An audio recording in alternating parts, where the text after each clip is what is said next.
Ketika tanah warisan dirampas, perjuangan pun dimulai. Ini adalah kisah keberanian melawan ketidakadilan. Jangan lewatkan cerita penuh emosi dan ketegangan ini. Sebelum kita mulai, dukung channel ini dengan like, komen, dan subscribe agar semakin banyak orang tahu tentang kisah ini. Ayo, kita mulai. Matahari pagi menyinari hamparan sawah yang luas di desa Wonosari. Butiran embun masih menggantung di ujung dedaunan padi, sementara suara burung-burung berkicau menyambut hari. Bagas berdiri di pematang sawahnya, mengamati tanah yang telah menjadi bagian dari hidupnya sejak kecil. Tangannya yang kasar oleh kerja keras menggenggam segenggam tanah basah. Aroma lumpur dan rerumputan menyelusup ke dalam hidungnya, bau yang selalu memberinya ketenangan. Bagi Bagas, tanah ini bukan sekadar ladang. Ini adalah warisan leluhurnya, tempat ia dilahirkan, dan tempat ia ingin menghabiskan sisa hidupnya. Di kejauhan, beberapa petani lainnya sedang bekerja, mencangkul tanahnya. Namun, ada kegelisahan yang terasa di udara. Hari ini, kabar buruk datang ke desa mereka. "Bagas! Bagas!" Seorang lelaki tua, Pak Samin, berlari tergopoh-gopoh ke arahnya. Napasnya tersengal saat akhirnya berhenti di hadapan Bagas. "Ada apa, Pak?" Bagas menyeka keringat di dahinya. "Warga, semua sedang berkumpul di balai desa. Kepala desa bilang ada surat pemberitahuan." Kening Bagas berkerut. "Surat pemberitahuan apa?" Pak Samin menggeleng, matanya dipenuhi kecemasan. "Aku tidak tahu pasti, tapi kabarnya tanah kita akan digusur." Jantung Bagas berdegup kencang. Tanpa berpikir panjang, ia langsung bergegas menuju balai desa. Di balai desa, puluhan warga sudah berkumpul, berdesakan dengan wajah penuh keresahan. Di depan mereka, berdiri kepala desa Pak Rahmat bersama seorang pria berjas abu-abu yang tidak dikenal. Begitu Bagas tiba, pria berjas itu mulai berbicara dengan suara tegas. "Perkenalkan, saya Taufik, perwakilan dari PT Adinusa Mineral," katanya. "Kami datang ke sini membawa kabar penting. Berdasarkan surat keputusan pemerintah daerah, tanah di sekitar desa ini akan digunakan untuk proyek tambang yang sudah memiliki izin resmi." "Apa maksudnya? Tanah ini milik kami!" seru salah seorang warga. "Kalian tidak bisa begitu saja menggusur kami, tambah yang lain." Pak Rahmat mencoba menenangkan suasana, tetapi suaranya tenggelam dalam gelombang protes. Bagas menatap Taufik dengan tajam. "Tanah ini adalah tanah warisan kami. Kami sudah bertani di sini turun-temurun. Apa hak kalian mengambilnya?" Taufik menarik napas, seolah sudah siap dengan pertanyaan itu. "Kami telah memperoleh izin dari pemerintah. Kami menawarkan kompensasi yang layak bagi warga yang bersedia pindah." "Kompensasi?" Bagas mencemooh. "Kami tidak butuh uang kalian. Kami butuh tanah kami." Taufik menghela napas, lalu melirik kepala desa. "Kami harap warga bisa bekerja sama. Jika ada yang menolak, kami akan mengambil langkah hukum." Hening sejenak. Ancaman itu menggantung di udara. Pak Samin mengepalkan tangannya. "Ini tidak adil. Kalian pikir kami bisa pindah begitu saja? Kami tidak akan pergi," teriak warga lain. Bagas melangkah maju, berdiri di hadapan Taufik. "Jikalau kalian pikir kami akan menyerahkan tanah ini dengan mudah, kalian salah besar. Kami akan melawan." Taufik menatapnya, bibirnya melengkung dalam seringai tipis. "Kita lihat nanti, Pak Bagas." Lalu dia melangkah keluar bersama kepala desa. Di dalam balai desa, kemarahan dan ketakutan bercampur menjadi satu. Perlawanan telah dimulai. Langit senja membalut desa Wonosari dengan warna jingga keemasan. Biasanya, ini adalah waktu bagi para petani untuk pulang, duduk di teras rumah, dan menikmati teh hangat sambil mendengar suara jangkrik. Tapi hari ini berbeda. Ada ketegangan yang menggantung di udara, seperti badai yang menunggu untuk meledak. Bagas melangkah menuju rumahnya dengan pikiran penuh.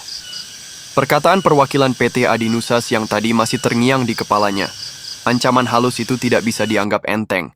Di depan rumah panggung kayu, seseorang sudah menunggunya. Seorang perempuan dengan kemeja putih polos dan celana jeans hitam duduk di bangku kayu. Rambut panjangnya dikuncir kuda, matanya tajam menatap ke sekeliling yang mulai gelap. "Rina," panggil Bagas. Rina menoleh dan tersenyum tipis. "Aku sudah dengar soal tambang itu. Aku langsung pulang setelah baca berita di grup mahasiswa." Bagas duduk di samping adiknya. Kepala desa sudah berpihak ke mereka. "Aku yakin ada uang yang mengalir di bawah meja." Rina menghela napas panjang. Hukum memang lebih sering berpihak pada mereka yang punya uang, tapi bukan berarti kita tidak bisa melawan. Aku akan coba cari celah hukum untuk menggugat izin mereka. Bagas menatap adiknya. Ia tahu Rina cerdas dengan gelar hukumnya yang hampir selesai. Ia sudah banyak membantu masyarakat kecil di Jakarta yang berhadapan dengan kasus perampasan tanah. Tapi kali ini, lawannya bukan sekadar spekulan kecil. Ini adalah perusahaan tambang dengan dukungan dari pejabat dan aparat. Sebelum Bagas sempat menjawab, suara gaduh terdengar dari ujung desa. "Lihat itu!" Seru seorang anak kecil yang berlari ke arah mereka. Wajahnya pucat. "Api! Gudang padi Pak Samin terbakar!" Bagas dan Rina segera bangkit. Mereka berlari melewati jalan tanah yang mulai gelap, napas mereka memburu. Saat mereka tiba di lokasi, pemandangan yang mereka lihat membuat darah mereka mendidih. Sebuah gudang penyimpanan hasil panen terbakar hebat. Api menjilat-jilat dinding bambu, menciptakan warna oranye yang kontras dengan langit yang mulai menghitam. Asap tebal mengepul ke udara, dan suara kayu yang patah terdengar di antara teriakan warga. Pak Samin, seorang petani tua yang tinggal sendirian, terduduk di tanah dengan wajah putus asa. "Itu semua hasil panenku. Habis. Habis semua." Beberapa lelaki berusaha memadamkan api dengan ember berisi air, tetapi percuma. Api terlalu besar. Bagas berlari ke arah seorang pemuda yang berdiri dengan napas terengah-engah. "Kau lihat siapa yang melakukan ini?" Pemuda itu mengangguk cepat. "Aku melihat 3 orang mencurigakan, mondar-mandir di sekitar gudang. Mereka pakai jaket hitam, naik motor besar. Begitu aku dekati, mereka pergi." "Preman bayaran," gumam Rina dengan rahang mengeras. Bagas mengepalkan tangan. Ia tahu ini bukan kebetulan. Ini peringatan dari PT Adinusa. Mereka ingin menunjukkan siapa yang berkuasa. "Kita harus lapor polisi," kata Rina dengan suara gemetar menahan amarah. Bagas menatapnya tajam. "Dan kau pikir polisi akan peduli?" Rina terdiam. Ia tahu kakaknya benar. Polisi sering menutup mata terhadap kasus yang melibatkan perusahaan besar. "Tapi kita tak bisa diam saja," lanjut Rina. "Kalau kita tidak bisa mengandalkan hukum di sini, kita cari cara lain." Bagas menarik napas dalam. Matanya menatap api yang mulai padam, menyisakan arang hitam yang masih mengepulkan asap. Jika ini adalah awal dari perang, maka mereka harus siap untuk bertarung. Pagi itu udara desa Wonosari terasa berat. Sisa-sisa kebakaran masih terlihat di sekitar gudang padi Pak Samin. Arang hitam berserakan di tanah, dan asap tipis masih mengepul dari kayu yang hangus. Warga desa berdiri mengelilingi puing-puing, sebagian besar dengan wajah lesu. Bagas berdiri di antara mereka, tangannya terkepal. Ia tahu bahwa ini baru awal. Jika mereka tidak mengambil tindakan, PT Adinusa akan terus menekan hingga mereka menyerah. Rina mendekat, matanya menyiratkan tekad.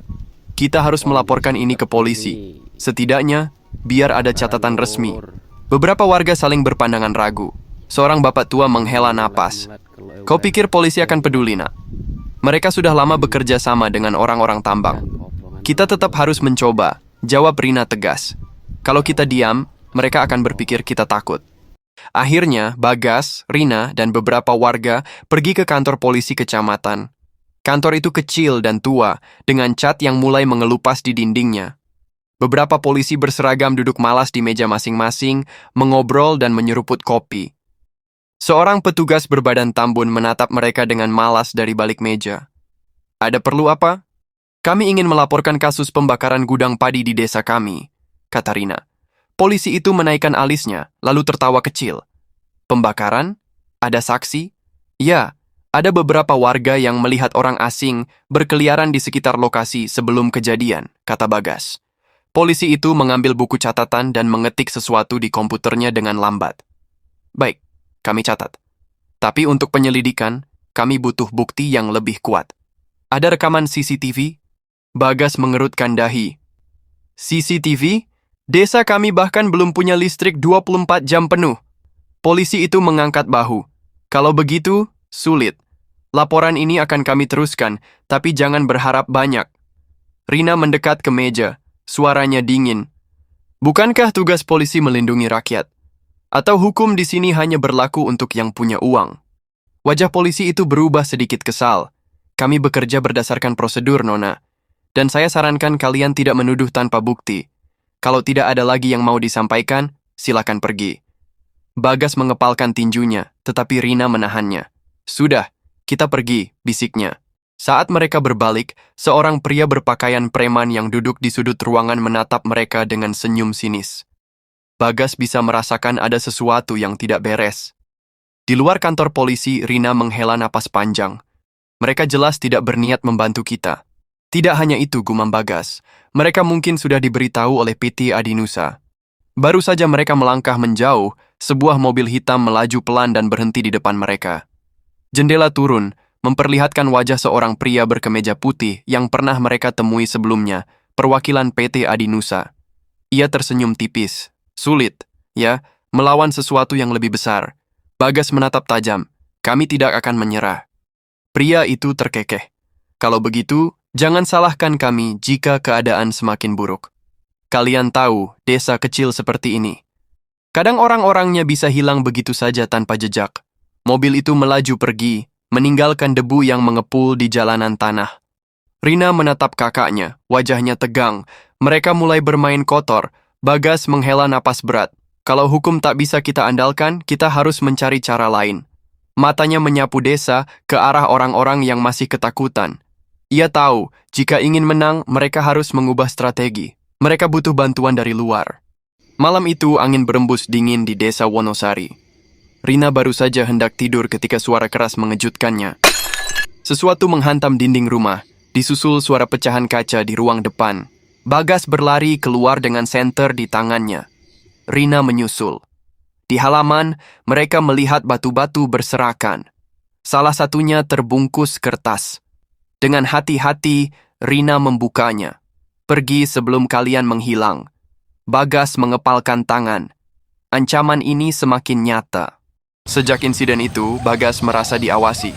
Saat pergi ke sawah, ada sosok mencurigakan yang berdiri di kejauhan, seolah mengawasinya. Ketika pulang malam, suara langkah kaki mengikutinya di jalan setapak. Suatu malam, Bagas sengaja berbelok ke gang sempit dan bersembunyi di balik semak-semak. Sosok itu terus berjalan, mencari-cari. Bagas menahan napas.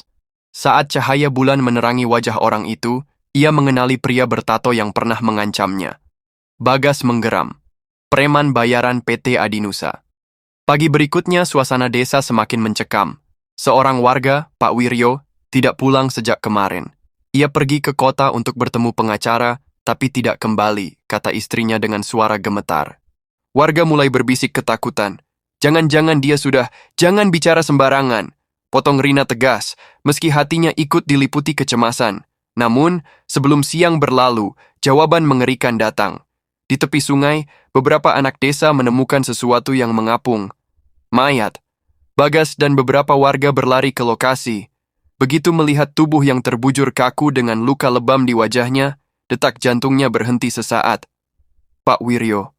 Istri Pak Wiryo berteriak histeris. Warga semakin gemetar ketakutan. Rina menutup mulutnya, menahan tangis. Ini bukan kecelakaan, gumamnya. Bagas menatap wajah-wajah ketakutan warga desa. PT Adinusa semakin kejam. Mereka ingin memberi pesan bahwa siapapun yang melawan akan dihancurkan. Ketakutan mulai menguasai malam itu. Beberapa keluarga mulai berkemas. Aku tak mau anak-anakku jadi korban, kata seorang pria tua. Rina mencoba membujuk. Kalau kita menyerah, mereka akan menang.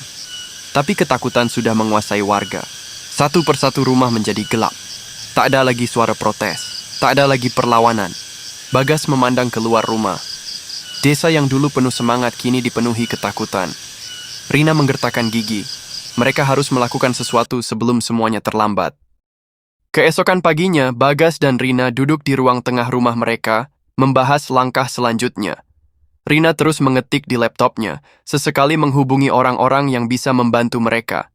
Aku sudah menghubungi seorang pengacara HAM, namanya Tegar Wicaksana, kata Rina, meletakkan ponselnya. Dia punya pengalaman membela petani dalam kasus konflik agraria. Bagas mengangguk. Apa dia mau datang ke desa kita? Ya, dia akan datang besok bersama beberapa rekannya. Mereka ingin melihat langsung kondisi di sini. Belum sempat Bagas merespon, suara sepeda motor terdengar dari luar. Seorang pemuda berjaket jeans turun dan mengetuk pintu. Mas Bagas, Mbak Rina, katanya dengan napas terengah-engah. Di balai desa, ada orang-orang dari media. Katanya mereka mau meliput kasus kita. Rina dan Bagas saling pandang. Mereka segera bergegas ke balai desa, di mana beberapa wartawan dari stasiun televisi nasional dan media independen sudah berkumpul. Kamera dan mikrofon siap mengabadikan cerita yang selama ini terbungkam. Seorang wartawan perempuan dengan kemeja putih dan blazer biru menghampiri mereka.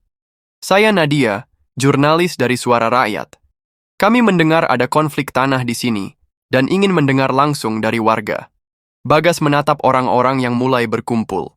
Ini adalah kesempatan. Baik, kami akan menjelaskan semuanya. Di depan kamera, Bagas dan beberapa warga menceritakan bagaimana PT Adinusa merampas tanah mereka, ancaman yang mereka terima, hingga aksi kekerasan yang mulai terjadi. Pak Samin bahkan menunjukkan bekas gudangnya yang terbakar. Kami hanya ingin bertani dan hidup damai, katanya dengan suara bergetar, tapi mereka memperlakukan kami seperti sampah. Jika kami menyerah, kemana lagi kami harus pergi? Wawancara itu berlangsung cukup lama, dan semakin banyak warga yang memberanikan diri untuk bersuara. Beberapa bahkan membawa dokumen kepemilikan tanah mereka, sebagai bukti bahwa mereka adalah pemilik sah. Saat liputan hampir selesai, tiba-tiba suara sirene terdengar. Sebuah mobil polisi berhenti di depan balai desa, diikuti oleh beberapa motor dengan pengendara berbadan kekar. Seorang pria berperut buncit dengan seragam polisi keluar dari mobil.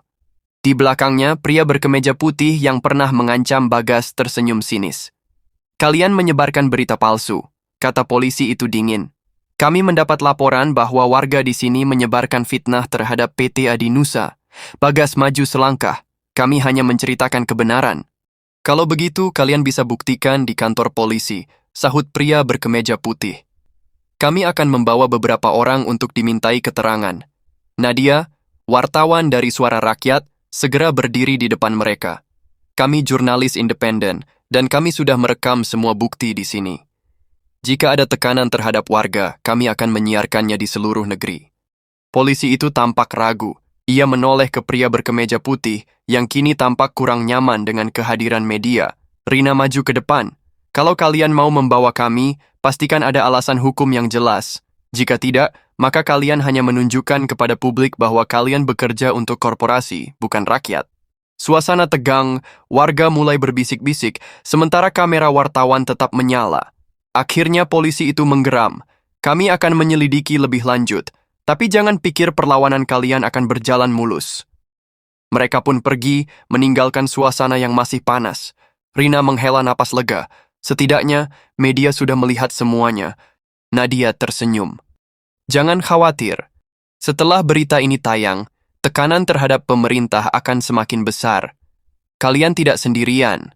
Bagas menatap warga yang mulai terlihat lebih berani.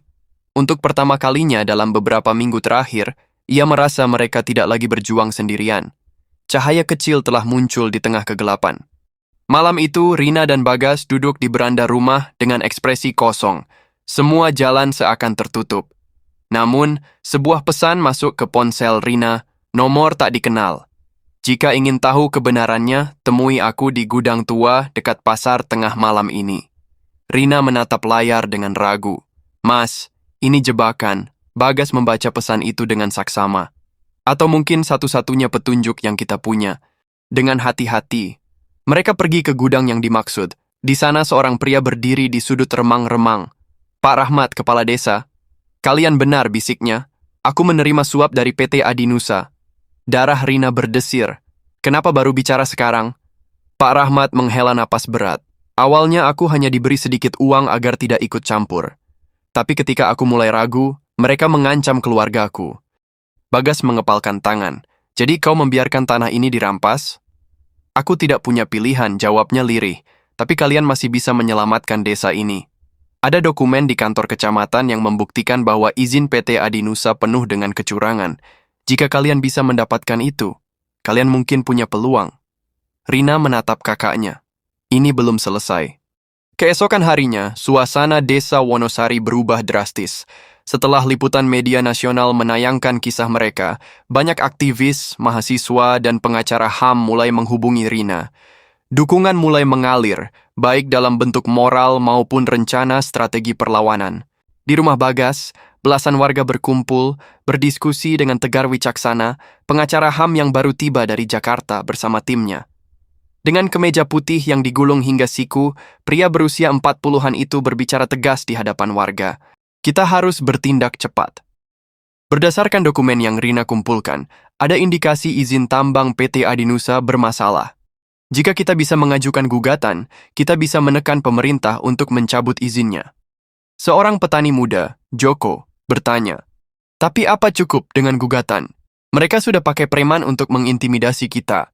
Tegar tersenyum tipis. Itulah sebabnya kita perlu strategi ganda. Kita akan mengajukan gugatan dan memperkuat aksi massa. Bagas menyela. Apa maksudnya? Kita buat aksi besar-besaran. Jika cukup banyak orang yang turun ke jalan, jika media terus meliput, pemerintah tidak akan bisa mengabaikan kita. Rina mengangguk. Aku sudah menghubungi beberapa organisasi mahasiswa dan LSM. Mereka bersedia membantu mengorganisir demonstrasi di kantor bupati. Warga mulai berbisik-bisik. Beberapa tampak ragu, tetapi banyak juga yang menunjukkan semangat baru. Kita sudah terlalu lama diam, kata Pak Samin. Kalau ini bisa menyelamatkan desa kita, aku akan ikut. Bagas mengepalkan tangannya. Baik, kita mulai bergerak. 2 hari kemudian, ratusan petani, mahasiswa, dan aktivis berkumpul di depan kantor bupati. Mereka membawa spanduk bertuliskan, "Tolak tambang ilegal, petani berjuang, tanah harus dilindungi." Sorak-sorai memenuhi udara saat para demonstran mulai meneriakkan tuntutan mereka. Wartawan dari berbagai media meliput langsung aksi ini, memperlihatkan bagaimana rakyat kecil berani melawan perusahaan besar. Rina maju ke depan, berbicara di mikrofon yang disediakan para aktivis. Kami di sini bukan untuk mencari musuh. Kami hanya ingin mempertahankan tanah kami, tempat kami hidup dan mencari makan. Pemerintah harus berpihak kepada rakyat, bukan kepada perusahaan rakus. Tepuk tangan menggema.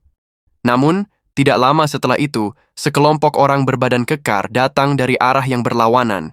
Mereka memakai jaket hitam, sebagian membawa tongkat kayu. Preman bayaran PT Adinusa. Salah satu dari mereka berteriak, "Bubar! Jangan bikin kekacauan di sini. Situasi semakin panas." Polisi yang berjaga terlihat tidak bertindak, seolah membiarkan kedua kelompok saling berhadapan. Salah satu preman mendorong seorang mahasiswa, menyebabkan keributan pecah. Suara benturan, teriakan, dan kaca pecah memenuhi udara. Bagas melihat seorang preman mengayunkan tongkat ke arah Rina. Dengan refleks cepat, Bagas menangkis serangan itu dengan lengannya. Rasa sakit menjalar ke tubuhnya, tetapi ia berhasil menahan pukulan yang seharusnya mengenai adiknya. Beberapa aktivis berusaha melindungi warga yang lebih tua, sementara preman mulai bertindak brutal. Wartawan merekam semuanya, tetapi polisi tetap diam. Saat situasi semakin kacau, sirene mobil berbunyi keras. Dari kejauhan, beberapa mobil bertuliskan Komnas HAM dan LBH berhenti di lokasi. Seorang pria dengan jas hitam turun, wajahnya penuh wibawa. "Kami dari Komnas HAM. Berhenti sekarang, atau kalian akan kami tuntut." Preman-preman itu saling pandang. Mereka tidak menyangka akan ada pengawas dari lembaga tinggi seperti Komnas HAM. Seorang polisi mendekati pria tersebut dengan gelisah. "Kami sedang menangani situasi ini, Pak." "Menangani?" Dengan membiarkan preman menyerang warga, pria itu menatap tajam. "Kami sudah melihat rekaman langsung. Jika polisi tidak bertindak, kami akan membawa ini ke pusat." Keadaan mulai berubah. Polisi akhirnya bergerak menghalau preman-preman yang tadinya mereka biarkan bertindak brutal. Beberapa orang ditangkap, tetapi jelas ini bukan akhir dari segalanya. Saat situasi mereda, Rina menatap Bagas yang kini memegangi lengannya yang memar. "Kau tidak apa-apa, Mas?" Bagas mengangguk. "Aku baik-baik saja. Yang penting kita tidak mundur." Pria dari Komnas HAM menghampiri mereka. "Perjuangan kalian belum selesai. Tapi hari ini, kalian sudah menunjukkan sesuatu yang penting, bahwa rakyat tidak bisa ditindas begitu saja." Rina tersenyum tipis. "Kami akan terus berjuang." Bagas melihat sekeliling. Perlawanan ini telah membakar semangat banyak orang. Mereka tidak akan berhenti sampai tanah mereka benar-benar kembali. Setelah bentrokan di depan kantor bupati, berita tentang konflik di Wonosari menjadi sorotan nasional. Tayangan di televisi dan media sosial mengecam aksi kekerasan preman yang dibiarkan aparat, sementara banyak aktivis mulai menyuarakan tuntutan lebih keras terhadap pemerintah daerah. Di desa, suasana mulai berubah. Semangat perlawanan semakin besar. Warga yang tadinya takut mulai berani berbicara. Setiap malam, mereka berkumpul di rumah Bagas, berdiskusi dan menyusun strategi dengan bantuan tim hukum dari LBH dan aktivis mahasiswa. Rina membaca laporan dari ponselnya. Komnas HAM sudah menekan pemerintah pusat untuk mengaudit perizinan PT Adinusa. Jika kita terus menekan, mereka bisa kehilangan izinnya. Bagas mengangguk, tetapi matanya tetap awas. Tapi kita tidak boleh lengah. Mereka pasti akan melawan balik. Sementara di kantor pusat PT Adinusa, suasana tegang. Bos besar perusahaan membaca berita itu dengan wajah merah padam. Siapa yang membocorkan dokumen ini? Teriaknya. Seorang eksekutif mencoba menenangkan. Kami bisa bayar media lain untuk membantah berita ini. Tidak akan cukup, jawab seorang pengacara perusahaan. Tekanan terlalu besar. Kita harus melakukan sesuatu. 2 malam kemudian, teror kembali datang. Tengah malam, ketika sebagian besar warga terlelap, suara ledakan keras mengguncang desa. Api besar menyala di pinggir sawah, gudang penyimpanan padi warga dibakar lagi. Bagas dan warga berlari ke lokasi, tetapi api sudah terlalu besar. Waduh, padi kita habis, teriak seorang petani dengan panik. Rina menggertakkan giginya. Mereka ingin kita kelaparan, ingin kita menyerah. Bagas mengepalkan tinjunya. Tidak. Ini hanya membuktikan kalau mereka mulai takut. Itu berarti kita semakin dekat dengan kemenangan. Pak Samin menepuk bahu Bagas. Jadi, apa langkah kita selanjutnya? Bagas menatap warga dengan penuh keyakinan. Kita akan buat tekanan yang lebih besar. Keesokan harinya, Tegar Wicaksana dari LBH menggelar konferensi pers di Jakarta. Di depan puluhan wartawan, ia menunjukkan bukti bahwa izin PT Adinusa melanggar aturan lingkungan hidup dan diterbitkan melalui praktik korupsi. Perusahaan ini bukan hanya merampas tanah warga, tapi juga melanggar hukum. Kami menuntut pencabutan izin tambang ini segera, serunya. Berita ini langsung mengguncang publik. Di media sosial, tagar Selamatkan Wonosari menjadi trending. Para aktivis, mahasiswa, hingga tokoh-tokoh nasional mulai memberikan dukungan. Tekanan semakin besar terhadap pemerintah. Namun PT Adinusa tidak tinggal diam. Di desa, situasi semakin mencekam. Beberapa orang misterius mulai mengawasi rumah Bagas dari kejauhan. Rina bahkan merasa seperti dibuntuti saat pergi ke kota untuk bertemu tim hukum. Sekarang mereka mulai main kotor, gumamnya. Di tengah ketegangan itu, kabar mengejutkan datang dari Jakarta. Direktur PT Adinusa dipanggil oleh Komisi Pemberantasan Korupsi untuk diperiksa terkait dugaan suap dalam perizinan tambang. Ini pukulan besar buat mereka, kata Rina penuh semangat. Malam itu, ketika Bagas dalam perjalanan pulang dari pertemuan warga, sebuah mobil hitam melaju dengan kecepatan tinggi ke arahnya. Dalam hitungan detik, Bagas menyadari mobil itu tidak akan berhenti. Brak! Tubuhnya terpental ke pinggir jalan. Beberapa warga yang melihat kejadian itu langsung berlari ke arahnya. Bagas! Bagas! Teriak warga histeris saat melihat tubuhnya tergeletak di tanah. Bagas masih sadar, tetapi kesakitan. Darah mengalir dari pelipisnya. Ini, peringatan mereka, gumamnya lemah. Namun, yang tidak diketahui pelaku adalah aksi ini justru menyalakan api perlawanan yang lebih besar. Malam itu, berita tentang percobaan pembunuhan terhadap pemimpin perjuangan warga Wonosari tersebar luas. Dan kali ini, seluruh negeri marah. Aksi solidaritas meledak di mana-mana. Mahasiswa menggelar unjuk rasa besar di gedung DPR menuntut keadilan bagi warga Wonosari. Di desa, warga yang tadinya ragu kini bersatu lebih kuat dari sebelumnya. Sementara itu, ultimatum PT Adinusa hanya 3 hari. Kepada warga Wonosari, hanya itu waktu yang diberikan oleh PT Adinusa. Jika dalam 3 hari warga tidak meninggalkan desa, bulldozer akan datang dan tanah mereka akan diratakan. Pagi berikutnya, desa mulai bersiap. Warga membuat barikade di pintu masuk desa dengan batang kayu dan traktor. Para pemuda mengumpulkan batu dan bambu runcing untuk bertahan. Ibu-ibu dan anak-anak dikirim ke tempat aman di desa sebelah. Di sisi lain, aktivis dan mahasiswa dari kota mulai berdatangan. Mereka membawa kamera, spanduk, dan megafon. Jika pemerintah tidak bisa melindungi rakyat, maka rakyat yang harus melindungi dirinya sendiri. Seru seorang mahasiswa. Nadia dari Berita Suara Rakyat menyiarkan langsung persiapan perlawanan ini ke media sosial. Tagar Selamatkan Wonosari kembali viral. Hari yang ditakuti tiba. Suara gemuruh mesin terdengar dari kejauhan. Belasan bulldozer, puluhan polisi anti huru-hara, dan preman bayaran PT Adinusa mulai bergerak ke arah desa. Warga berdiri di garis depan.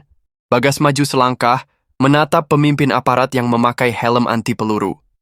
"Tanah ini milik kami," seru Bagas.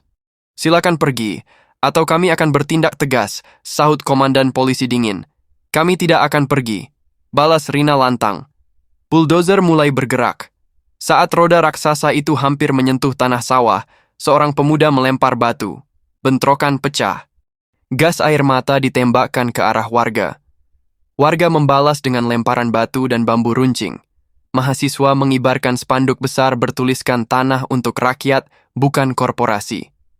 Di tengah kekacauan, preman PT Adinusa menyerang warga. Beberapa pemuda dipukuli, seorang ibu berteriak saat anaknya terseret. Nadia merekam semuanya secara langsung. Di Jakarta, ribuan orang yang menonton siaran langsung marah. Demonstrasi spontan meledak di depan kantor kementerian. Para aktivis dan tokoh masyarakat mulai menekan pemerintah untuk bertindak. Telepon di kantor pejabat tinggi berdering tanpa henti. "Kita tidak bisa membiarkan ini," ujar seorang menteri. Sebuah perintah darurat dikeluarkan. Operasi penggusuran dihentikan. Ketika aparat menerima perintah itu, bentrokan masih berlangsung. Bagas hampir jatuh setelah terkena pukulan keras dari seorang preman, tetapi tiba-tiba suara megafon menggema. "Hentikan! Penggusuran dibatalkan." Semua orang terdiam. Seorang pejabat pemerintah turun dari mobil hitam, membacakan surat resmi. Izin tambang PT Adinusa dicabut. Warga bersorak, beberapa menangis, sementara polisi menarik diri. Preman-preman yang tadi menganiaya warga bergegas melarikan diri. Bagas dan Rina saling menatap. Mereka berhasil. PT Adinusa tumbang. Kemenangan warga bukan hanya sekadar pembatalan penggusuran. Berita tentang bentrokan di Desa Wonosari menjadi sorotan nasional. Tekanan publik semakin besar, memaksa pemerintah untuk melakukan investigasi terhadap PT Adinusa. Dalam hitungan minggu, Direktur Utama PT Adinusa ditangkap karena kasus korupsi dan perusakan lingkungan. Beberapa pejabat lokal yang menerima suap dicopot dari jabatannya. Preman-preman yang menyerang warga diburu oleh polisi. Desa Wonosari yang sebelumnya dipandang sebelah mata, kini menjadi simbol perlawanan rakyat terhadap ketidakadilan. Kemenangan ini datang dengan harga mahal. Banyak rumah warga rusak. Sawah yang sempat dibakar masih hitam legam. Beberapa warga mengalami luka-luka, bahkan ada yang harus dirawat berbulan-bulan. Tapi semangat mereka tidak padam. Warga bergotong royong memperbaiki rumah, membangun kembali lumbung padi, dan menanam bibit baru. Mahasiswa dan aktivis yang dulu membantu perlawanan kembali ke desa, kali ini bukan untuk berjuang, tetapi untuk membantu membangun. Beberapa LSM dan donatur menggalang dana untuk membantu rehabilitasi desa.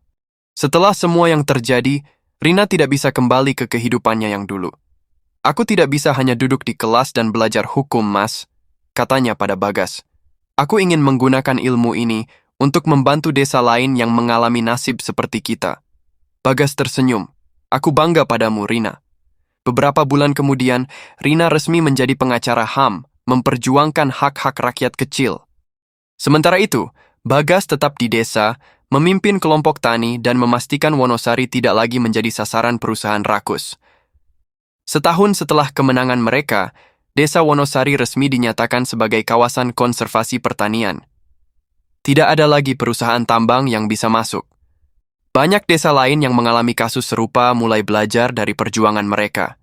Setiap kali ada perlawanan petani melawan perusahaan rakus, nama Wonosari selalu disebut sebagai inspirasi. Bagas berdiri di tepi sawahnya. Di kejauhan ia melihat anak-anak berlarian di pematang, tertawa bahagia. Tanah ini tetap milik mereka. Perjuangan mereka tidak sia-sia.